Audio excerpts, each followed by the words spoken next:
This is the Diary of the Graver named John Weaver, and that be me. This is the lucky day for it, isn't it? March 17th, me darlings, me hopefuls. Hell with a damn Irish accent on this shit. It's March 17th, 2023. Time index, if I can just see past my own damn squinty eyes here. This is about 10:12 in the morning Pacific Standard Time. Broadcasting you from the Rosamond, California. Okay, Rosamond, California, the armpit of the Antelope Valley. Satisfied? Okay. So I just did a letter over to a gentleman named Don Harris on Don's Family Vacations and also on just Don channels that they got on YouTube regarding his Disney bashing at this point. And I suppose I'll be sending a letter of this one over to Disney Corporation. And the other one over to Disney Corporation, just to let them know what the hell's going on. Because basically, it's crazy that we're getting in these kind of situations where we're going to be bashing each other left and right. Yes, there is a lot of fans who are having a lot of displeasure about it, about how the changes are happening in our genres that we don't even like. Some ones we want to come back because the older generation wants to see it. Maybe the earlier generation doesn't understand it. And the market values and our interests have been changing so much left and right, and people have been throwing politics in it left and right, that the genre is hitting the nose and hitting the marks years earlier or decades earlier. We're just not seeing it, or we're now seeing it, and we don't understand what the hell's going on. Back in the what was it, 40s or 50s, 60s, they started coming out with those B-reels, the monsters and the aliens coming out from outer space, and a few of them actually did raise up a lot of heckles. What was that? Michael Rennie one comes in a saucer with a robot called Gort. Lands in a New York area, actually Washington D.C., in a park late at night, and everybody else is having a conniption fit over this damn thing because they don't know what the hell's going on. It's a time of fear factor. So well after World War II, they're in the 40s and 50s at this point. And this alien from outer space just wants to take a look at Earth. He's already been monitoring it for a while, so it just comes on down, gets a little tour of himself, walking around, talking to people, trying to talk to a professor, befriends a family, causes our Earth to have a blackout just to catch people's attention. Gets himself injured, robot heals his ass, and then he drops the bombshell on him. Behave or else we're watching. And he flies off. Scares the hell out of people left and right because we always keep expecting something like that shit to happen left and right. We got Project Blue Book going on left and right. People screaming about government conspiracies and alien ships coming down, kidnapping. I don't know if it was true or not. Maybe, maybe not. I don't know. But we lived in a land, and we're still living in a land of paranoia because now we're so damn divided and derided. It's not even funny these days. Politics, angry at people. We're doing racial prejudice and profiling left and right. Welcome to our world. So if we actually have any aliens visiting out there, monitoring our communications, and happen to get this particular video here, well, our history of man growing up, we're still in our damn diapers, and we're still making a mess out of them and out of everything else around us, one way or another. But we're talking about fandom here. But the fandom is reflective of our current times and of our past times. It reflects our attitudes, our social standing, our understanding of each other, our connection to anything and everything, or our disconnection to anything and everything. We got corporate greed going left and right, and asking more profit. Screw the lower guy. We want more money out of the lower guy, which he can't even barely pay. But we're going to be raising the prices left and right that we can't even barely afford, except for elitism. And again, our films and our television shows reflect this kind of shit.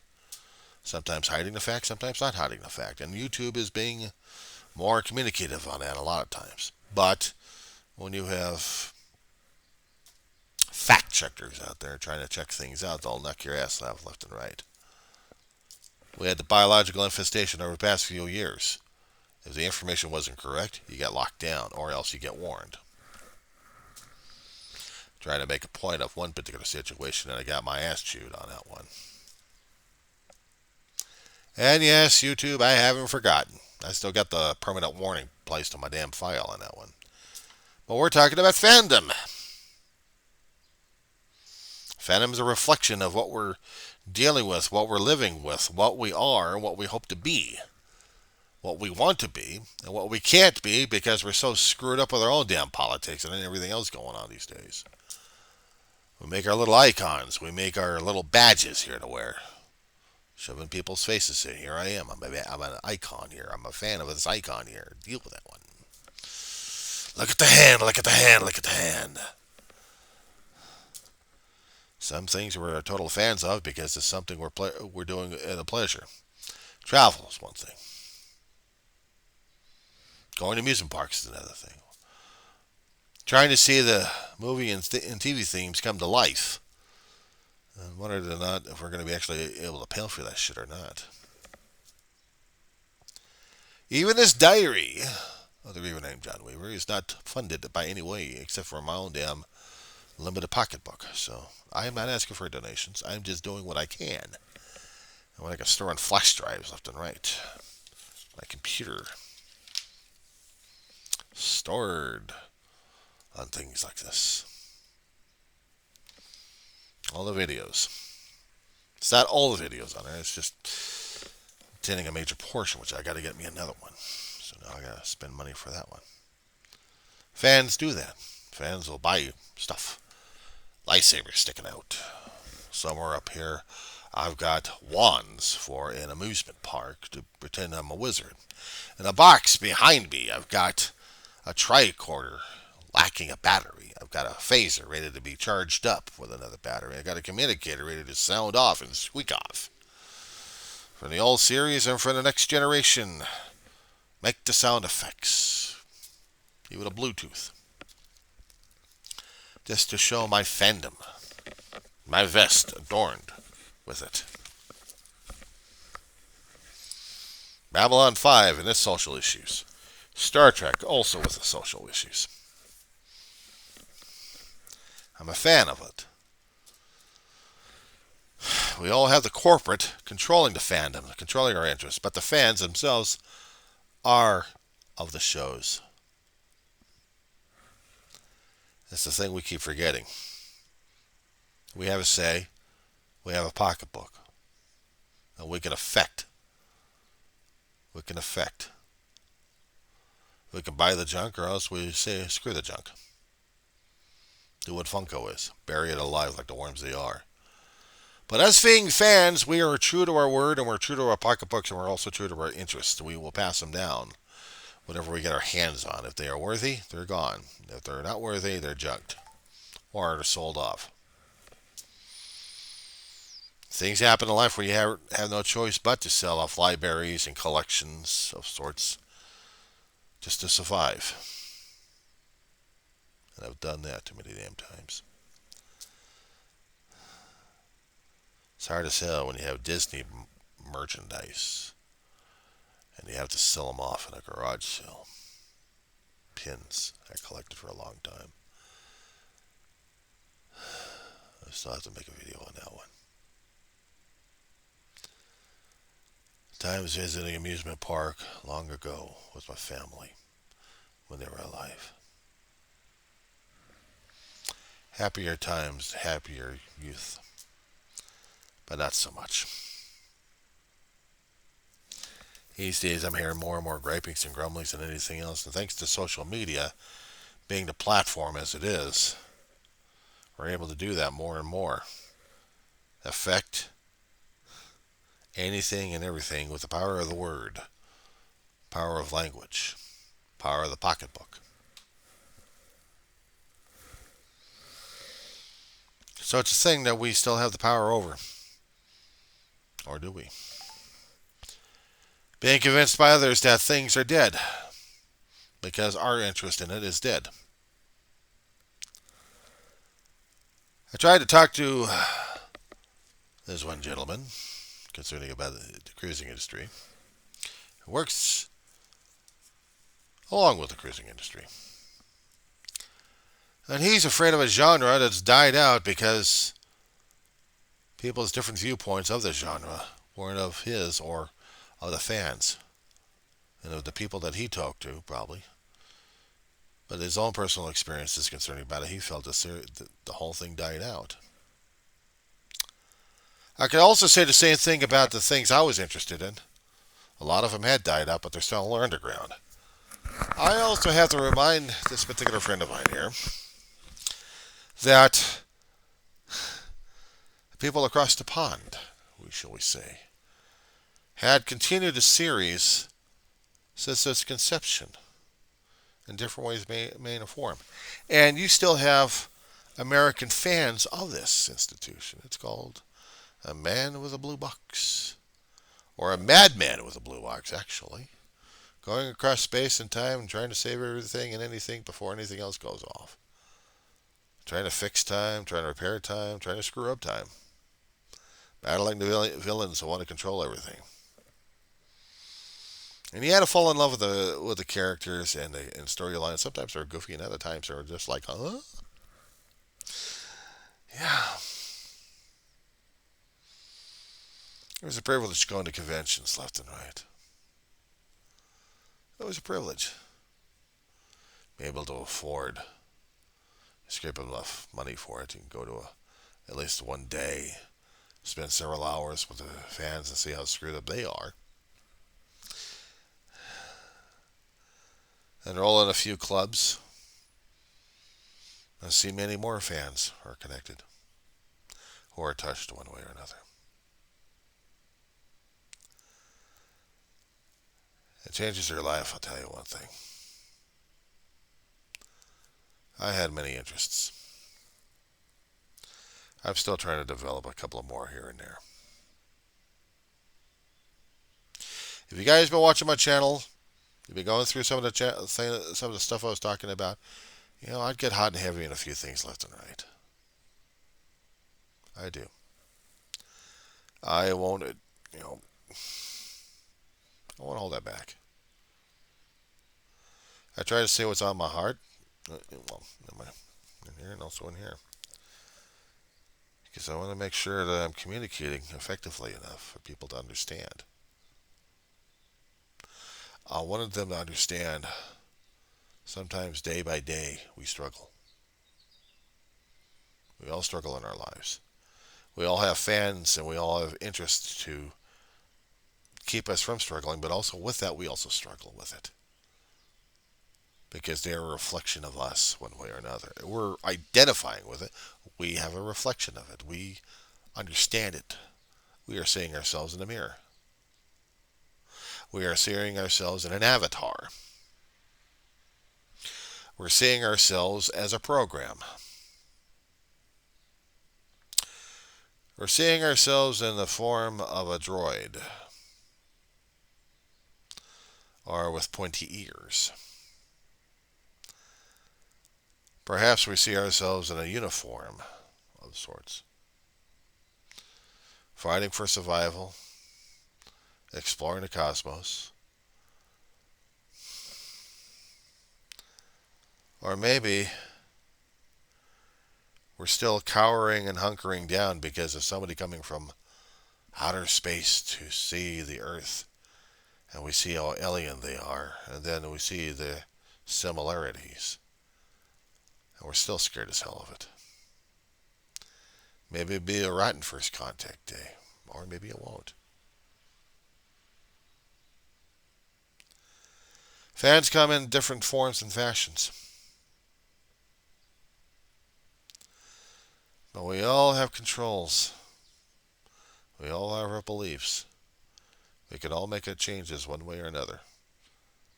Either by their expressions, our communications, or something else. The pocketbook. Catch my drift? We don't like something, we'll let you know. Consumerism is the one thing we actually all have control with. If you want your business to thrive, we'll make sure that your product is pleasant enough for us to understand it and enjoy it. If it isn't, say goodbye.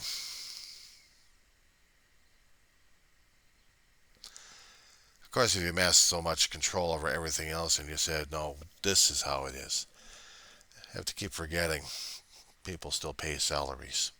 They have to get the money from somewhere. Not a threat, it's an observation. It's been happening for a long while. If we don't like something, we'll say no. Of course, there'll be repercussions down the road. Normally there is. We all have our interests that'll affect us one way or another. And that's the thing I have to keep telling people left and right. We have a choice, we have an effect. When I'm lucid enough in my own days, I'm actually able to communicate effectively to people.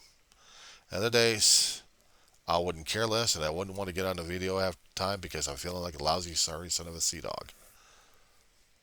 And I'll feel the things that make this channel observable to people. Emotions, humanity, communication, intelligence. Something that someone will pick up on.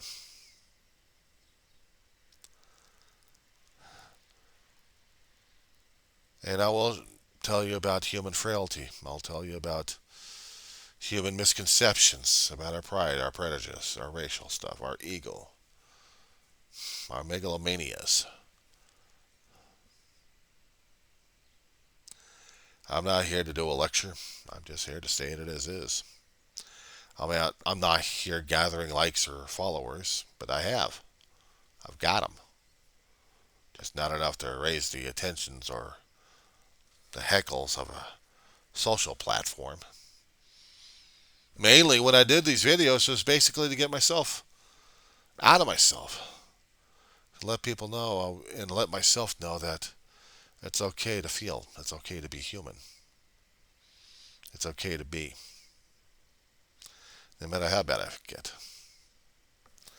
I'm crossing into territories right now talking about this, but this is just my channel to do so. I will talk about my interests. I will talk about how I'm thinking and feeling because sometimes I do get triggered. Even by doing this, I get triggered. I'll get myself triggered to a point where I'm going to be putting myself into that emotional turmoil. A tsunami, I call it. Let's call it something else these days. And I'll be depressed as hell, and I won't be able to communicate as effectively. Of course, I'll get the comments on this damn thing.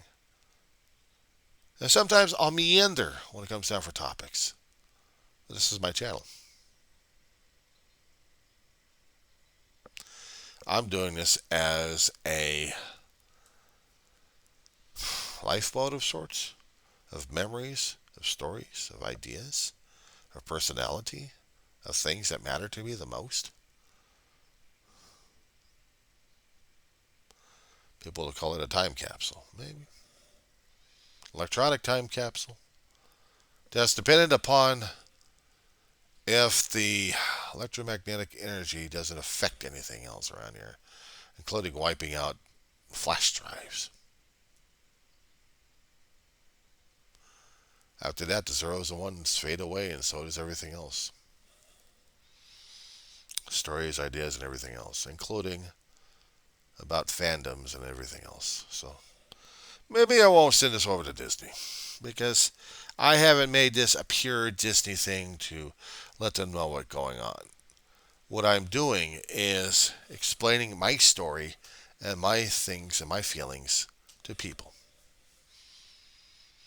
As in, I know other channels and other people who are gathering the strength of other followers, and they want more and more to expand. Me, I'm just doing it as a lifeboat. I'm not looking to build a damn starship out of it. I'm just saying this is my own little beacon out there that's flashing like crazy, saying, remember me. If I happen to get into a situation where I'm going to be looking at myself that way, then I know I'm in trouble. And I have to say it to myself, remember me. Remember who I am. I am John Cameron Weaver. I am the son of Mary Ann Shaw and David Worth Shaw. The pictures that you see constantly behind me on my left shoulder. The memorial I constantly have in my videos. I may switch to camera left and right, but this is my laptop, and this is my position, and this is how it is. This is how things are. And I will do another video to talk about other things, I guess. So.